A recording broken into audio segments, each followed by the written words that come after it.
नमस्कार दोस्तों, मैं ईशान कुमावत और आप देख रहे हैं गिनीज। जेतारण विधानसभा क्षेत्र से कांग्रेस ने सुरेंद्र गोयल को अपना प्रत्याशी घोषित कर दिया। कांग्रेस ने 33 साल बाद भाजपा के गढ़ में सेंध मारने के लिए भाजपा के ही पुराने नेता पर भरोसा दिखाया। कभी वसुंधरा राज्य के सबसे निकटतम कहे जाने वाले अब अशोक गहलोत के खास बन गए। इतने खास कि एक दिन पहले अशोक गहलोत ने ही सुरेंद्र गोयल को फोन करके कहा कि गोयल साहब आप तैयारी कीजिए, कांग्रेस के अगले प्रत्याशी जेतारण से आप ही हैं।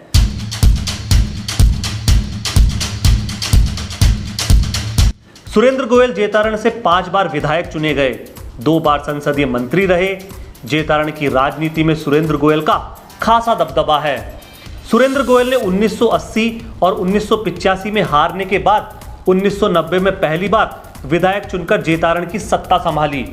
फिर लगातार जीतकर 2003 तक विजयी चौका लगाया। हालांकि 2008 में उन्हें कांग्रेस से बगावत करने वाले निर्दलीय दिलीप चौधरी से करारी शिकस्त झेलनी पड़ी। लेकिन 5 साल बाद 2013 में फिर से सुरेंद्र गोयल ने एक बड़े अंतर से दिलीप चौधरी को हराकर विधायक का पद संभाला।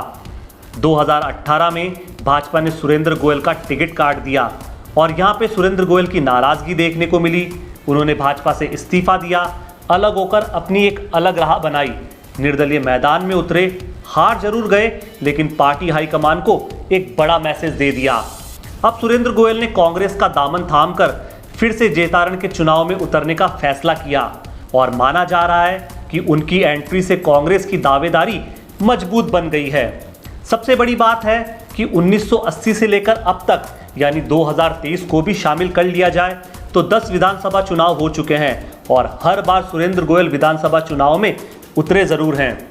सुरेंद्र गोयल के सामने आने वाली चुनौतियां, सुरेंद्र गोयल को यदि जीत हासिल करनी है तो उन्हें सबसे बड़ी चुनौती तो कांग्रेस से ही मिलने वाली है, क्योंकि ऐसा माना जा रहा है कि दिलीप चौधरी निर्दलीय मैदान में उतरकर एक बार फिर कड़ी चुनौती उन्हें देने वाले हैं। मजे की बात है कि सुरेंद्र गोयल का विजयी रथ रोकने वाले सिर्फ एक कैंडिडेट हैं और उनका नाम दिलीप चौधरी है।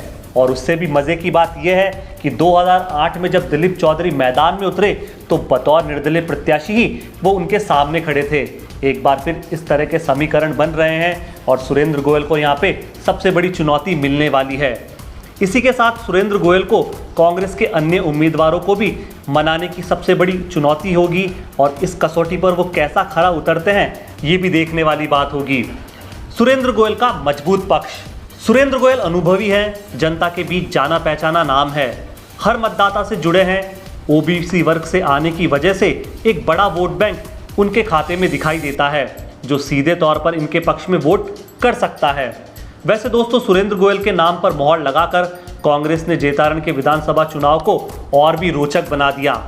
अब जेतारण में कांग्रेस भाजपा की सीधी टक्कर होती है या फिर त्रिकोणीय मुकाबला देखने को मिलता है, ये तो आने वाला समय बताएगा। लेकिन दोस्तों, आप हमें बताएं कि जेतारण के विधानसभा क्षेत्र में इस बार कौन जीतने वाला है और तगड़ी दावेदारी कौन कर रहा है। कमेंट बॉक्स आपका इंतजार कर रहा है। ये वीडियो कैसा लगा इस पर भी कुछ लिख देंगे तो हमें खुशी होगी। शुक्रिया, बहुत बहुत धन्यवाद।